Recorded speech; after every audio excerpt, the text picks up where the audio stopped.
He never asked for applause, never told his story. To the students, he was just the man with the mop. Until one day, someone looked closer and discovered a hero had been walking their halls all along.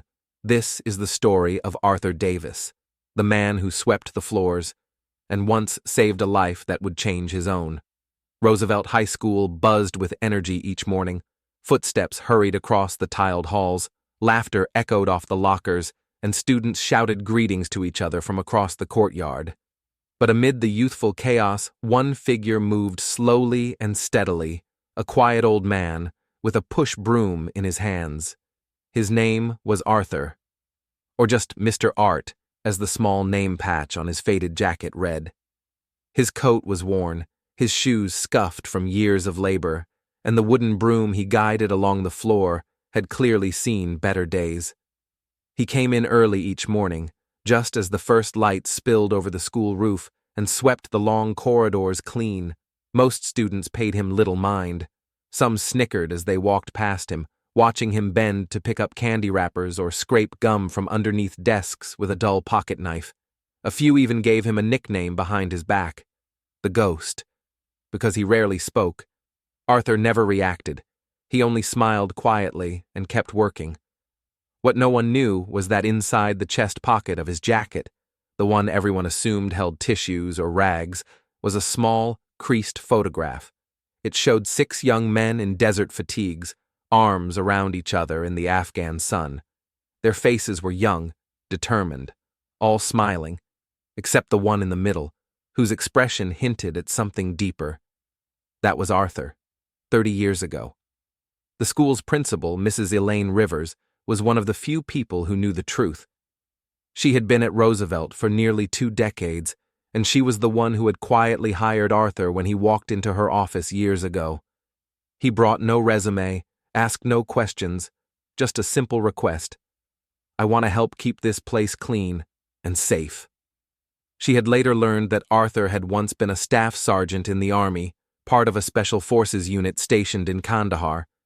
He had survived a brutal ambush that claimed the lives of most of his squad.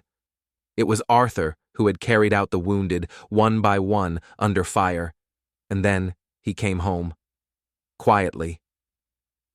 He turned down every medal they tried to give him, Principal Rivers once told her vice principal in a hushed conversation. He said being alive was reward enough. But the students didn't know any of that. To them, Arthur was just the janitor, the man who swept floors and emptied trash bins, the man who blended into the background, the man with nothing left to prove. Until one Memorial Day. Until one quiet assembly would bring his past into the light. The morning of the Memorial Day assembly dawned warm and quiet.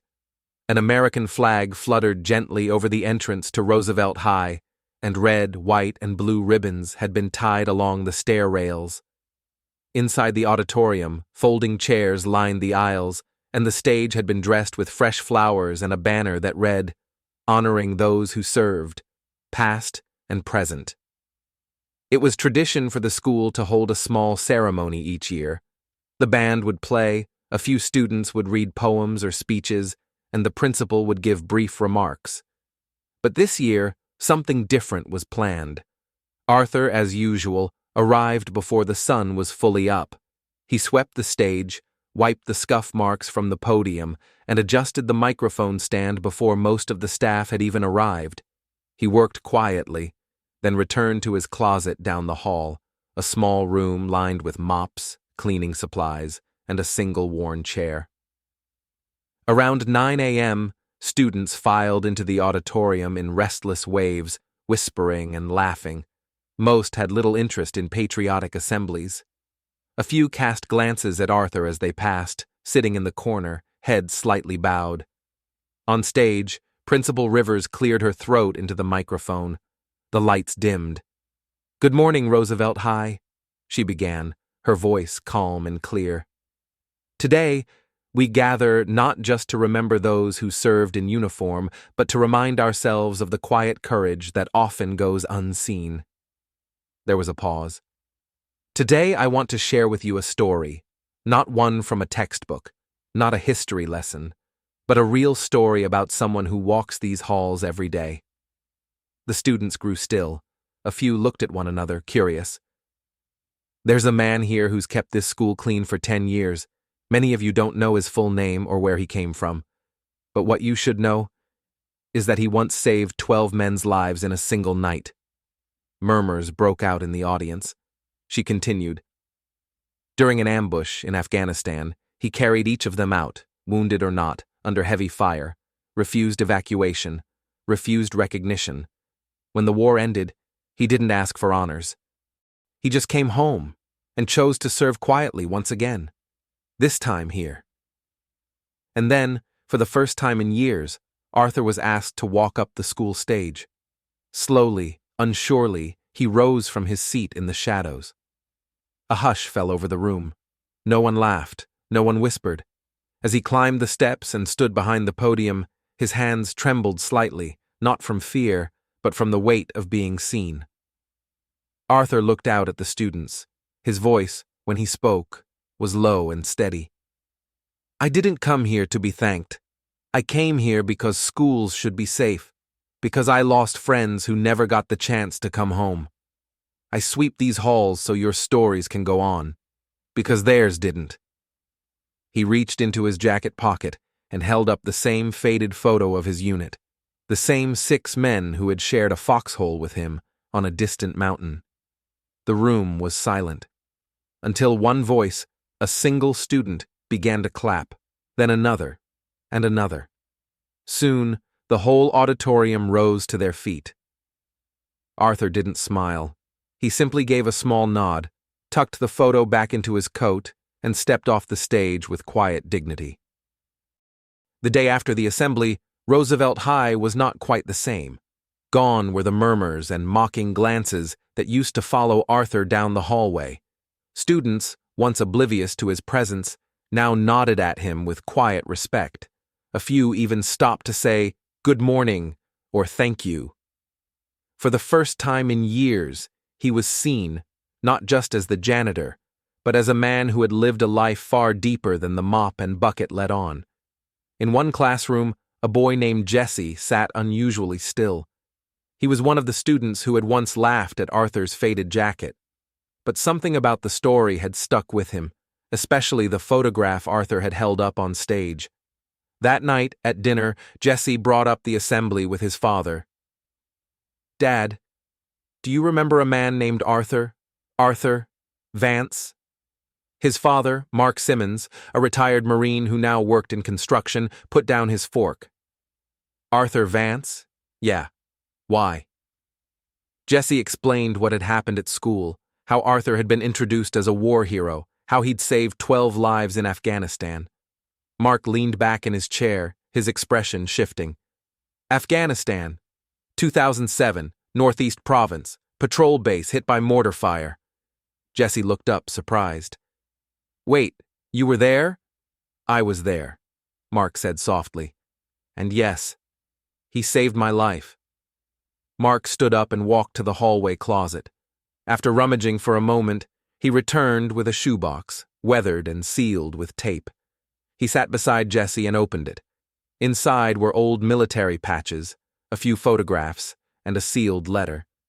He handed Jesse one of the photos. It showed a group of exhausted soldiers, dirty and grinning, crouched beside a burned-out Humvee. "There," Mark pointed. "That's Arthur. We called him Doc back then. He wasn't supposed to go back out after he'd been wounded 2 weeks earlier. But when the ambush started, he didn't hesitate. Pulled me out after I was hit. I never got to thank him." Jesse was quiet for a long moment. Then he said, "You should." The next morning, Mark drove Jesse to school.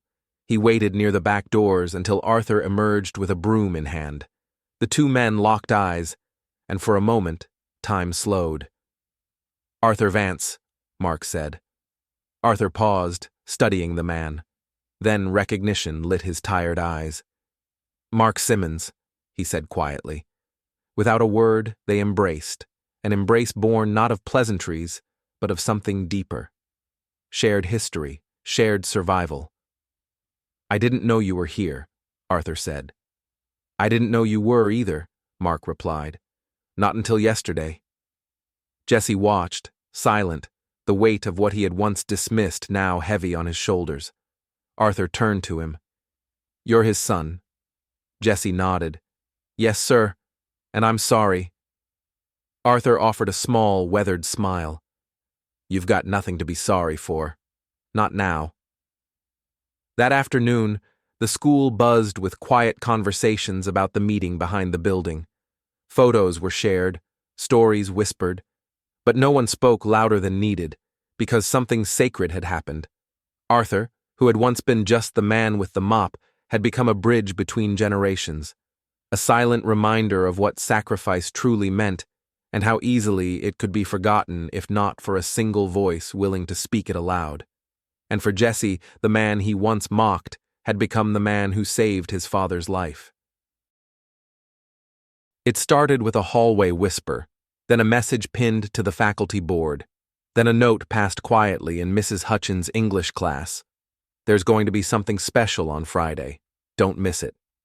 By the end of the week, every student and staff member at Roosevelt High knew something was happening in the auditorium, though none were sure exactly what. The principal hadn't made an announcement, and there were no posters. But the doors would be open at 1 p.m., and people were told to just come. Arthur, for his part, had no idea. Friday morning began like any other. He arrived before the sun, unlocked the rear entrance, and brewed the first pot of coffee for the office staff. He walked the halls with his rolling cart and mop, replacing paper towels and straightening rows of chairs before the bell rang. At 12:45 p.m., Principal Dawes found him wiping down the windows in the cafeteria. Arthur, he said gently, would you mind joining us in the auditorium for a few minutes? Arthur looked confused. Something wrong? No, Dawes smiled. Something very right. The lights inside the auditorium were dimmed, and the stage was lit with a soft amber hue. Rows of students filled the seats. Faculty lined the back wall. In the front row sat Jesse and his father, Mark Simmons, dressed in his best suit, military pin shining. When Arthur entered, the room went still. He paused at the threshold, mop still in hand, unsure if he was in the right place. Then the crowd stood. Not a word was spoken, but the sound of dozens of chairs scraping back and hundreds of feet rising in unison said what words never could. Principal Dawes approached the microphone. There are moments in a school's life when education happens outside the textbook, he began. Today is one of those moments. He looked toward Arthur. We often walk past people who serve quietly, who don't wear their stories on their sleeves, but every now and then, if we're lucky, we get the chance to look again, and to say what should have been said long ago. He nodded toward Jesse, who stepped up beside him. Jesse cleared his throat, then turned to Arthur. I used to think I knew what a hero looked like. Big, loud, always in the spotlight. But I've learned something different now.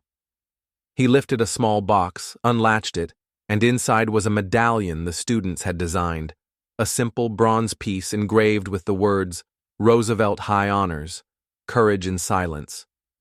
Jesse offered it to Arthur with both hands. For everything you carried, and never asked anyone else to. Arthur stood frozen, the mop in one hand, the medal in the other. I don't need this, he said quietly.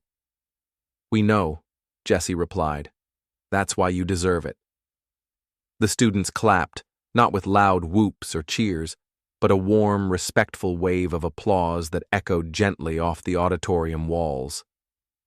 Arthur didn't speak again. He simply nodded, then slowly walked to the stage and set the mop down beside the podium. He placed the medal gently back in the box, closed the lid, and stood there in silence.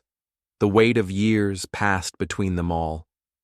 And in that moment, every student, every teacher, and every parent present understood. Sometimes the most important lessons don't come from textbooks, but from the janitor who walked their halls with quiet dignity. Months had passed since the assembly. The mop had returned to Arthur's hand, the halls to their quiet rhythm, and the students to their routines. but something in the air had shifted. Students no longer passed Arthur without a nod. Teachers paused to thank him, and every so often a parent would approach during a school event, not to ask directions or complain about a spill, but simply to shake his hand. The medallion from that day sat untouched on a shelf in Arthur's modest apartment. He never showed it off, never spoke of the assembly, and he certainly didn't tell anyone that, on quiet evenings, he would open the box, run a thumb over the words, and smile just slightly before closing it again. Jesse, once a sharp-tongued teen, now lingered after school. He'd started helping Arthur with small chores, wiping cafeteria tables, stacking folding chairs, asking questions not just out of curiosity, but respect. "Did you ever go back?" Jesse asked one afternoon, pushing a broom. Arthur paused. "To Afghanistan?" Jesse nodded. "No," Arthur said. "Some places you carry with you. No need to return. But the men you saved, they're in my head," Arthur said softly. "Every day. Some of them lived, some didn't, but they all walk with me." It was Jesse's idea to speak with Principal Dawes. He'd been writing a research paper for English about unsung heroes, and he knew who his subject would be. "I think we should do something permanent," Jesse said, "so the school remembers." Dawes agreed, and that spring, Roosevelt High unveiled a new plaque outside the main office, a modest brass piece mounted on a wooden frame with a small American flag etched into the corner. It read, "In honor of Arthur E. Davis, who served silently and swept with honor, combat veteran, beloved janitor, forever our guardian." That morning, Arthur stood beside the plaque as the student body gathered. There were no speeches, no ceremonies, just a moment of silence. And that was enough. Later that week, Jesse visited Arthur at home with his father. Mark Simmons, the man Arthur had once pulled from the wreckage of a bombed-out convoy, now stood proudly in Arthur's living room. "You never told me your name," Mark said, voice thick. Arthur chuckled. "Didn't think you'd remember." "I remember everything about that day. I remember your hand pulling me from the fire. I remember the sound of your breath when you said, 'You're gonna make it.' And I remember thinking whoever this man is, he's the kind of man I want my son to meet someday." Jesse blinked, caught between two generations bound by something deeper than words. "I didn't know," Jesse said, "that you saved my dad." Arthur looked between them. "I didn't do it for medals. I did it because that's what we did. We didn't leave each other behind." Mark extended a hand. "Thank you." Arthur took it. "You made it easy. You didn't weigh much." They all laughed then, not the loud laugh of joke-telling, but the gentle laughter of relief, of healing. That evening, Arthur sat on his porch with a mug of tea and watched the sun go down. He didn't need the applause. He didn't need the medal. He didn't need to speak at assemblies or explain his story to the world, because the halls he swept now echoed with something else.